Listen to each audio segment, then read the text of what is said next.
ముందుకు వెళ్తుంది। भाई बहनों, जो मंच पे बैठे हुए हमारे एमआईएम पार्टी के अध्यक्ष असदुद्दीन ओवैसी साहब, हमारे बचपन के दोस्त, आप लोगों को कितना पता है या नहीं मुझे पता नहीं। 35 साल पहले जब हिमायतनगर में हम अकबरुद्दीन साहब ने जब कॉलेज को जाते वक्त हम लोग सब मिलते थे। मेरा बचपन का दोस्त थे उन्होंने।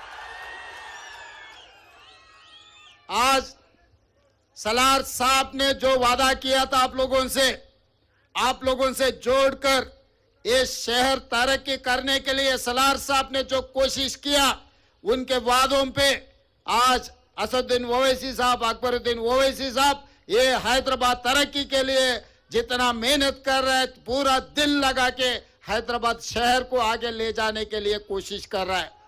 उस दिन उर्दूहल गली में हिमायतनगर में हम घूमते थे, तब हम नहीं सोचे वो एमआईएम का एमएलए फ्लोर लीडर बनने वाले हैं, हम तेलंगाना के मुख्यमंत्री बनने का। मगर आज के तारीख में उनको बैरिस्टर असदुद्दीन ओवैसी साहब को मुझे ये हैदराबाद शहर को बचाने का, ये हैदराबाद शहर को आगे ले जाने का जिम्मेदारी मिले। आज राजनीति कुछ नहीं, चुनाव हो गए, राजनीति खत्म हो गए। आज हैदराबाद तरक्की के लिए हम लोग दोनों मिलकर एमआईएम पार्टी के साथ कांग्रेस पार्टी जोड़कर हैदराबाद शहर को तरक्की करने के लिए हम लोग कोशिश करेंगे। जिस दिन चुनाव आएंगे उस दिन हम लोग राजनीति करेंगे। मगर एक बार चुनाव खत्म होने के बाद कब सोचे नहीं। आज मैं एक बात जिम्मेदारी से कहना चाहता हूं।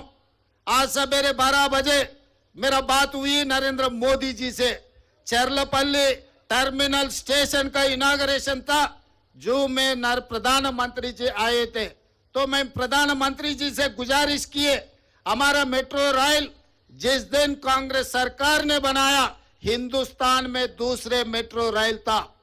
मगर तेलंगाना बनने के बाद 10 साल पिछले सरकार ने कुछ कोशिश नहीं किए। आज 9th प्लेस में हम लोग आ गए। छोटे छोटे शहर भी हैदराबाद मेट्रो से भी बड़ा हो गए। मैं वो बात याद दिलाया मोदी जी को। मोदी जी, आप प्रधानमंत्री बनकर 11 साल हो गए, मगर हमारे हैदराबाद में 1 किलोमीटर का भी मेट्रो रेल नहीं बनाया। जो खासकर गौलीगुड़ा, फलकनामा, चंद्रायन गुट्टा तक 7.5 किलोमीटर जो मेट्रो का था, एक कदम भी, एक ईंट भी नहीं लगाया। इसीलिए हम फेज 2 हैदराबाद मेट्रो के लिए केंद्र सरकार को हमारा रिप्रेजेंटेशन दिया हुआ है। आप कैबिनेट में मंजूर करो, क्योंकि दिल्ली के बाद दिल्ली के साथ साथ हैदराबाद शहर है। इसीलिए हैदराबाद शहर में मेट्रो का एक्सपेंशन करने का जिम्मेदारी तेलंगाना सरकार ने लिया। इनका जो भी परमिशन है केंद्र सरकार में है। मैं ये नहीं सोचा वो भारतीय जनता पार्टी का और मैं कांग्रेस का, ऐसा सोचे तो काम नहीं होने वाले हैं। जब काम लेना है तो बराबर हिस्सा मांग के लेंगे। वो हिस्सा हमारे हैं, हमारे हिस्सा हम लेकर रहेंगे। इसीलिए मैं मोदी जी से कहा, आप हमारे मेट्रो का परमिशन तुरंत दे दो। उसके अलावा मैं मोदी जी से पूछा, हमारे मूसी का भी आपके ने पेंडिंग है। आउटर रिंग रोड के साथ साथ आज हम लोग रीजनल रिंग रोड बना रहे। 370 किलोमीटर का रीजनल रिंग रोड हम बना रहे।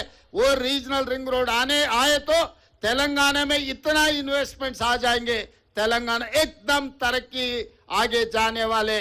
जैसा दिल्ली, गुड़गांव, हरियाणा है, वो 2 मिलाए तो हैदराबाद शहर के सामने, तेलंगाना के सामने छोटे हो जाएंगे। इसीलिए आज ये जो तेलंगाना युवता को जो बेरोजगार है, जिसको नौकरी नहीं है, सबको नौकरी मिलना है, सब तरक्की करना है, तो रीजनल रिंग रोड भी बनाना है। रीजनल रिंग रोड के साथ रीजनल रिंग रेल भी हम मांगा था नरेंद्र मोदी जी से। इनके साथ साथ वकाराबाद, कोडंगल और कृष्णा रेलवे लाइन भी हम मांगे थे, कि क्योंकि आज मेट्रो, आज रेलवे का जो इनाग्रेशन हुआ, चरलापल्ली के बहुत सालों से वो पेंडिंग पड़ा हुआ था।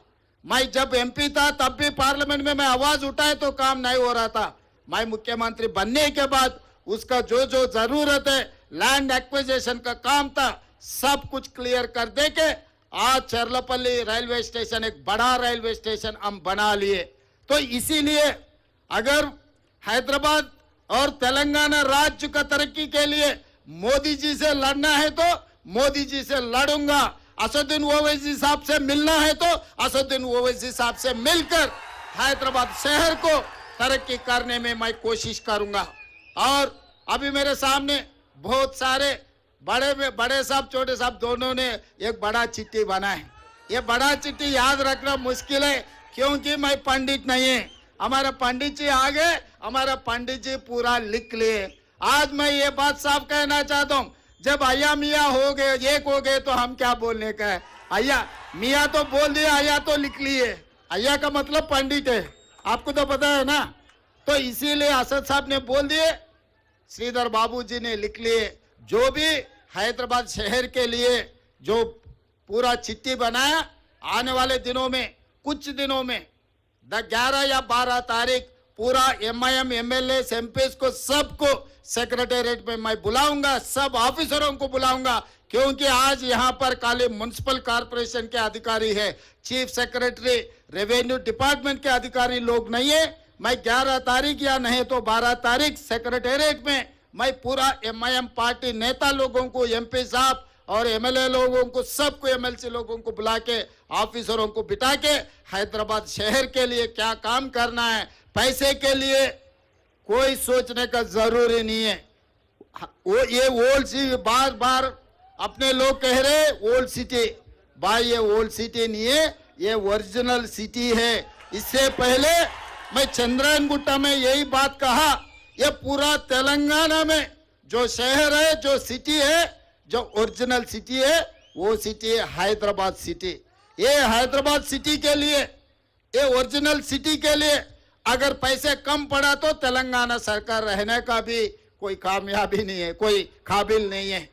इसीलिए जो हमारे सरकार में मैं आते ही रोड वाइडनिंग के लिए पैसे दिए, मेट्रो रेल के लिए पैसे दिए, फ्लाईओवर्स के लिए पैसे दिए, सीवरेज ट्रीटमेंट प्लांट बनाने के लिए पैसे दिए। आज मिरालम टैंक में एक अच्छा केबल ब्रिज बनाने के लिए दुर्गम चरू में आप उधर जाके देखना पड़ रहा है। 2 साल के बाद लोग इधर आएंगे, मिरालम टैंक के ऊपर केबल ब्रिज देखने के लिए पूरा तेलंगाना से कोने कोने से लोग आएंगे। यहाँ ये जू पार्क के साथ साथ मिरालम टैंक में केबल ब्रिज देखने के लिए लोग इधर हाजिर हो जाएंगे। तो इसीलिए अंडरग्राउंड ड्रेनेज के लिए, पीने के पानी के लिए, वैसे ही जो चारमीनार पेडेस्ट्रियल के जो प्रोजेक्ट है अकबर साहब ने कहा वो प्रोजेक्ट के लिए जो भी आप कह दिए हर चीज के लिए पैसे तैयार है। काम करवा लेने का जिम्मेदारी आप लोगों का है क्योंकि पूरा तेलंगाना में इधर उधर घूमने में मैं कभी अगर इधर नहीं देखे तो आप लोगों का जिम्मेदारी है। आप काम करवा लो, पैसे देने का जिम्मेदारी मेरा है क्योंकि